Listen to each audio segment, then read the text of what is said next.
porque Ele que me salva, a lei que Jesus, o próprio Deus, nos concedeu, os mandamentos que Ele nos concedeu, Ele falava ali que a lei é boa. A lei é boa, mas o pecado que habita em mim, esse que me mata. O pecado que habita em mim, esse que me mata. Porque nós somos de natureza humana. Nós somos sujeitos a falhar, a pecar, queridos. Então a nossa graça, a nossa salvação está na misericórdia de Deus. Então enviado o seu Filho amado Jesus Cristo para nos conceder os perdão dos pecados. Porque se não fosse assim, como Jesus poderia anunciar o Evangelho? Se ele chegava ali, aquela mulher adúltera, e aquela mulher estava sendo condenada pela lei,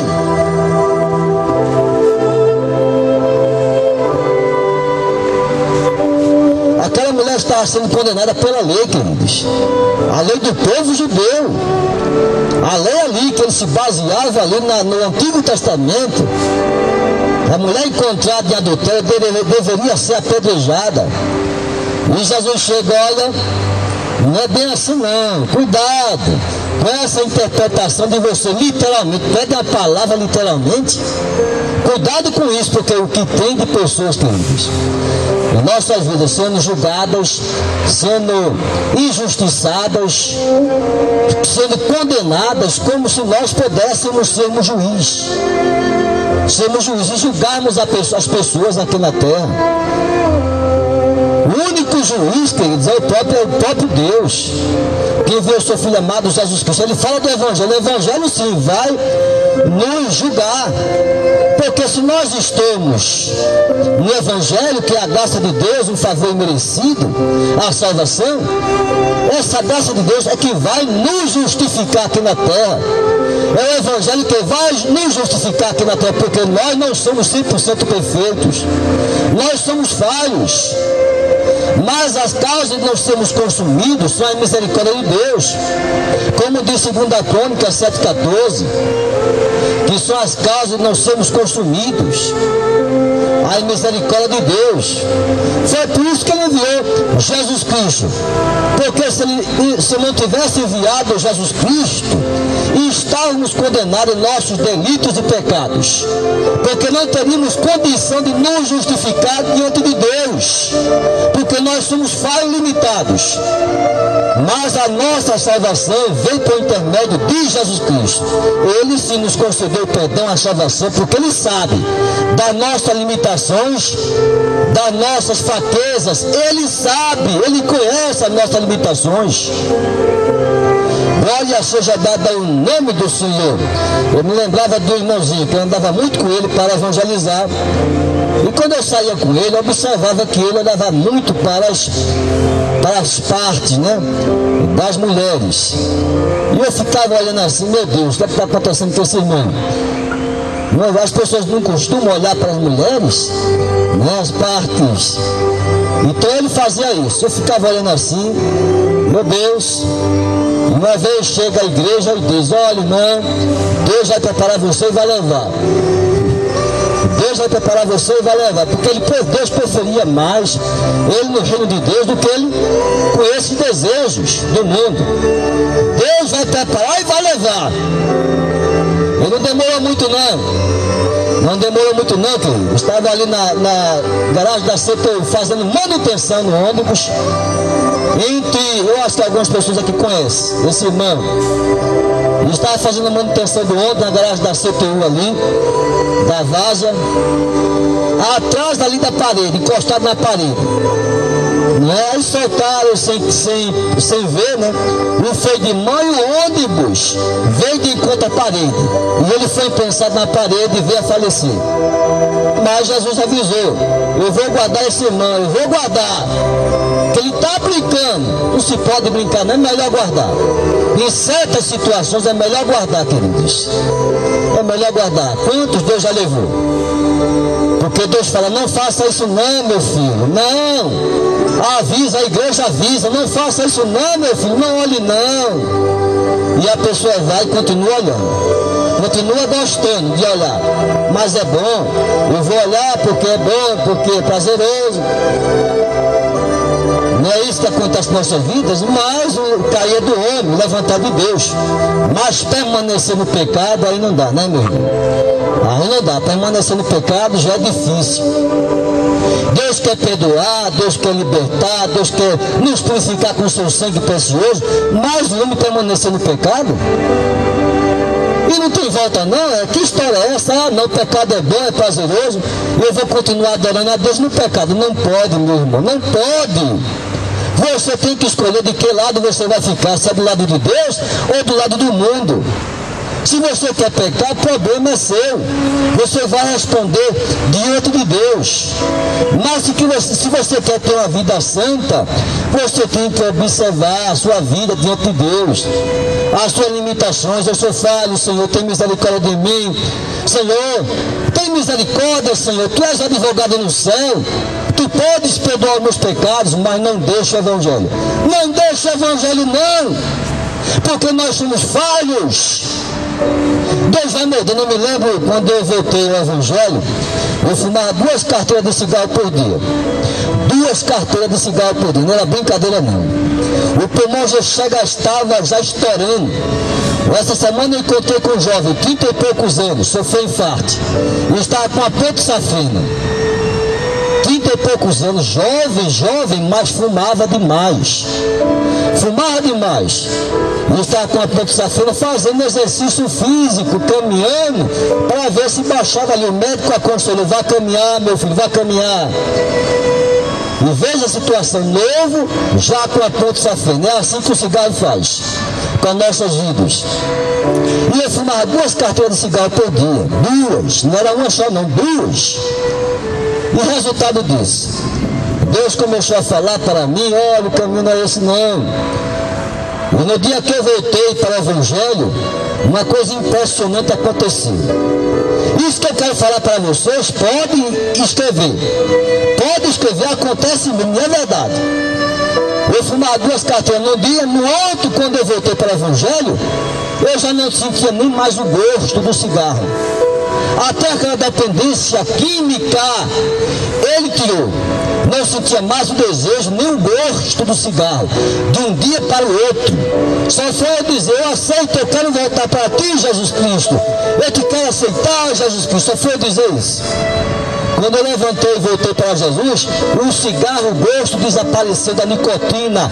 Não tinha mais gosto nenhum na minha saliva. Não tinha mais gosto nenhum. Foi tudo expurgado da minha vida. Glória seja dada ao nome do Senhor. Foi expurgado, querido. Uma coisa impressionante. Por isso que eu digo, quando Deus cura, não tem dependência química alguma. Não existe tempo nem hora. Quando Ele cura mesmo, acabou essa história. Não tem esse negócio, não. Faz 10 anos, irmãos, que eu estou com essa enfermidade. Faz 20 anos que eu estou com essa enfermidade. Eu vivo na dependência de uma medicação controlada, irmão. É 20 anos. Mas quando Jesus cura, meu filho, oh, que coisa maravilhosa. Quando Ele cura, não tem tempo nem hora, nem dependência química alguma que possa impedir um milagre na sua vida. Eu me lembro de um jovem, ele tinha um problema de loucura. Ele saia pelo meio da rua, né, feito um doido, todo sujo, todo mal abanhado. E um dia na sua casa o pai costumava dar a medicação a ele, Ampliquitil. Ele tomava Ampliquitil, uma medicação psicotrópica, e ele tomava todo dia para controlar aquela vida dele de loucura que ele tinha no mundo. E quando o médico, quando um dia ele ouviu alguém pregar evangelho na rua, e estava lá alguém anunciando evangelho, e ele disse: o que é isso? Eu quero saber o que é isso. E ele foi. Quando ele chegou lá, estava aquele irmão pregando evangelho, aquela igreja ali pregando evangelho. E quando o irmão fez o convite de salvação, ele levantou a sua mão e começou a chorar. As lágrimas caíram dos seus olhos. E ele começou a chorar. Desde aquele dia em diante, nunca mais ele tomou medicação controlada. Nunca mais. Quando o seu pai chegava para ele e dizia: meu filho, toma medicação, tome. Ele botava na boca e jogava fora. botava na boca e jogava fora. Já estava curado daquele mal, daquela enfermidade de loucura. Glória seja dada ao não tem tempo, não tem hora, não tem nada disso, não tem dependência química. Quando Deus cura, não tem 10 anos, não tem 20 anos, não tem 30 anos, Ele cura e acabou essa história. Está curado, você não vai mais depender de medicação. Glória seja dada ao nome do Senhor. Mas hoje, nós estamos aqui falando com o apóstolo Paulo. Ele entendia, ele compreendia a sua natureza carnal. Ele sabia que ele era um pecador, não pobre, miserável pecador, ele sabia disso. Mas ele anunciava o evangelho. Ele proclamava o evangelho para dizer às pessoas que as pessoas não são diferentes dele. Que as pessoas não são diferentes dele. Nós somos falhos, irmãos. Não somos diferentes dos irmãos. Nós somos falhos. Então nós precisamos da graça de Deus, da misericórdia de Deus, porque perfeito foi Jesus Cristo.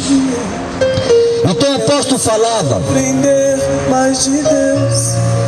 não reine, portanto, o pecado em vosso corpo mortal, para lhe obedecerdes em suas concupiscências. Assim também vós considerai-vos como mortos para o pecado, mas vivos para Deus, em Cristo Jesus, nosso Senhor. Não reine, portanto, o pecado em vosso corpo mortal, mas para lhe obedecerdes em suas concupiscências. Nem tampouco apresenteis os vossos membros ao pecado, por instrumento de iniquidade, mas apresentai-vos a Deus como vivos dentre os mortos, e os vossos membros a Deus como instrumento de justiça. Glória seja dada ao nome do Senhor. Porque mais na frente ele fala: acho então esta lei em mim, que quando quero fazer o bem, o mal está comigo, porque segundo o homem interior, tenho prazer na lei de Deus. Mas vejo nos meus membros outra lei que batalha contra a lei do meu entendimento e me prende debaixo da lei do pecado que está nos meus membros. Será que o apóstolo Paulo está brincando de falar do evangelho? Ou está falando que existe a nossa natureza carnal em nossos membros? Nossos membros, queridos, que nos leva a caminhos diferentes do qual Deus tem para nos conceder, nos dar de presentear-nos através do seu amor, da sua graça, da sua misericórdia. Porque o apóstolo Paulo falava dos membros, dos nossos membros, dos nossos corpos. Será que o apóstolo Paulo não sabia o que significava membros? Ele sabia muito bem, como também nós sabemos o que o apóstolo Paulo está falando a respeito dos nossos membros, que eles são tendenciosos a nos levar por caminhos tortuosos, caminhos sem Deus, caminhos que nos levam a nos entristecermos, a termos prazer neste mundo, drogas, prostituição, bebedice e tantos pecados aí que pairam neste mundo, segundo a lei de Satanás. Porque Satanás foi lançado na terra, ele veio para matar, para destruir, mas Jesus veio para conceder vida e vida com abundância. O apóstolo Paulo está falando da realidade de nossas vidas. Nós somos falhos, irmãos, nós temos membros em nossos corpos que podem nos levar à perdição, ao pecado, à destruição. Muito cuidado com isso. Eu sou de carne e osso. Eu posso sentir também o que vocês estão sentindo. Eu sou falho, eu sou limitado. Tenho membros no meu corpo também que podem me levar a tendenciar o pecado, a minha morte espiritual. E ele falava dos seus membros, queridos, do seu corpo, da sua natureza carnal que nós temos também. Nós não somos diferentes do apóstolo Paulo. Alguns chegavam a dizer: não, o apóstolo Paulo é gay. É gay porque ele nunca se casou na vida dele. Mas que prova maior vocês querem ter apóstolo Paulo é um homem natural como nós também. Ele sentia também desejos, os seus membros faziam ele desejar mais uma luta que ele tinha na carne contra o espírito, a carne contra o espírito, e ele tinha que lutar, porque nós temos que viver no espírito, não na carne. E espiritualmente, quando Jesus falava a respeito de vivermos espiritualmente, mas não na carne. Não na carne, porque a carne, se nós deixarmos sermos subjugados pela carne, estamos perdidos. Estamos perdidos, queridos. Glória seja dada ao nome do Senhor. Porque quando eres servo do pecado, estavas livres da justiça. Fale como homem, pela fraqueza da vossa carne, pois que assim como apresentaste os vossos membros para servir a imundície,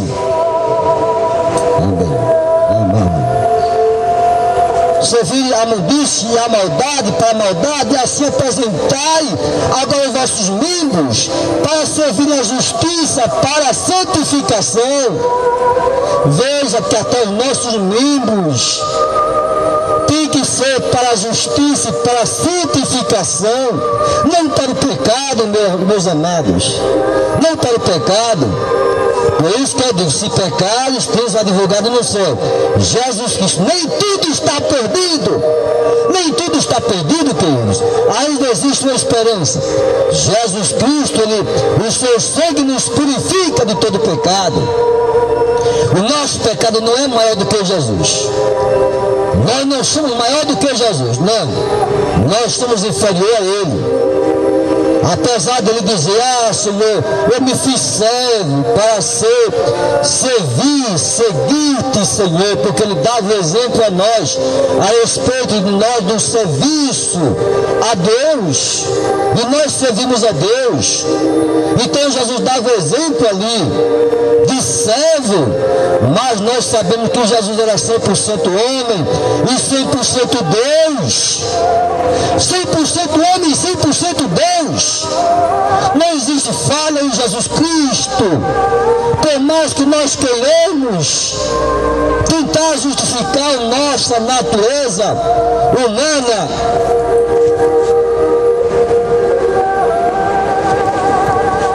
e achamos que nós somos melhor do que Deus, nós não somos melhor do que Deus, nós somos inferior, queridos. Deus é 100% perfeito, nós somos falhos. O apóstolo Paulo falou muito bem disso.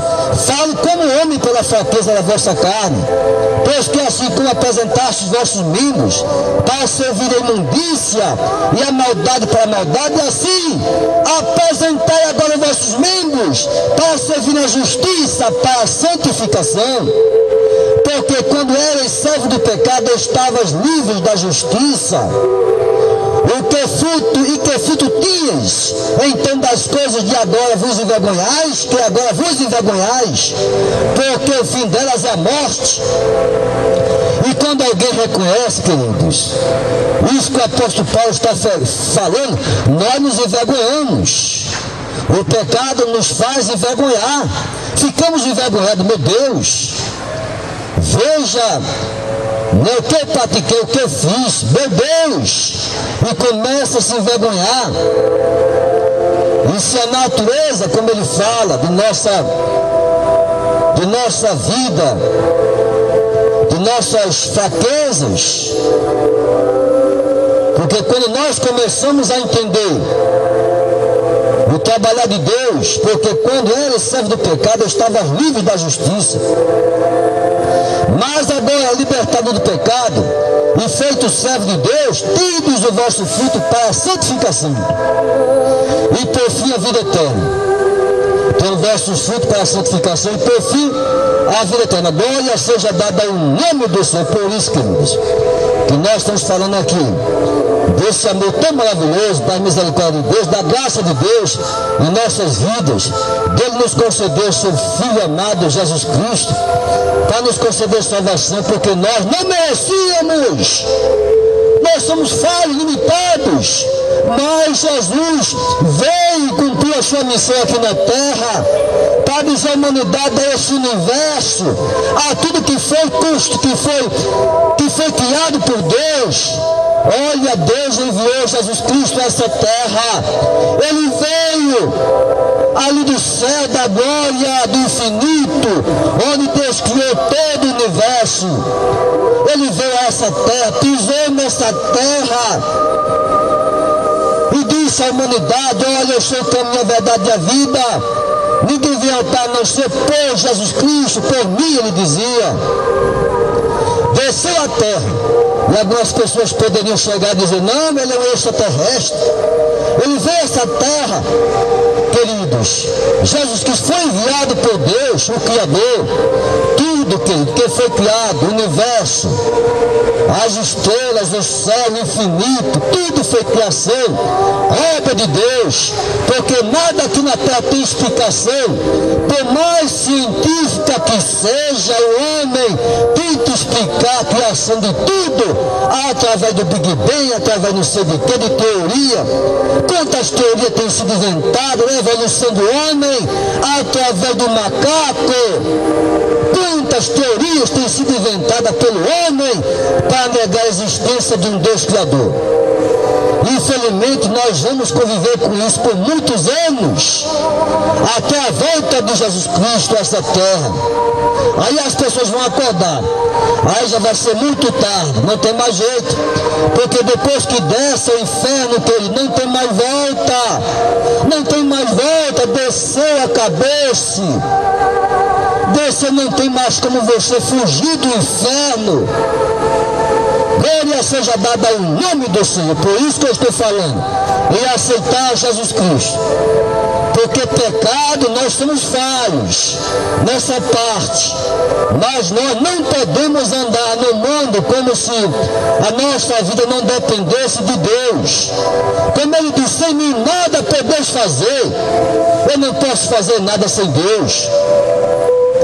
Eu não tenho saúde se não é Deus na minha vida. Eu não posso estudar se não é Deus na minha vida. Eu não posso ter uma família se não é Deus na minha vida. Tudo é Deus, queridos, que faz a nossa vida, apesar de nós ignorarmos. Nós ignorarmos. Se a sua família tem saúde, é Deus. Glorifica a Deus. Porque Deus não faz a acepção de ninguém. Ah, esse é mais santo do que o outro. Eu vou ajudar esse que é mais santo. E aquele coitadinho que não é santo, é um pecador, deixa ele morrer. Deixa ele morrer. Não, Jesus não faz isso não, queridos. Quando aquela multidão se reuniu, a pessoa de toda a natureza, de toda a qualidade, e estavam ali reunidos, só não recebia quem não queria.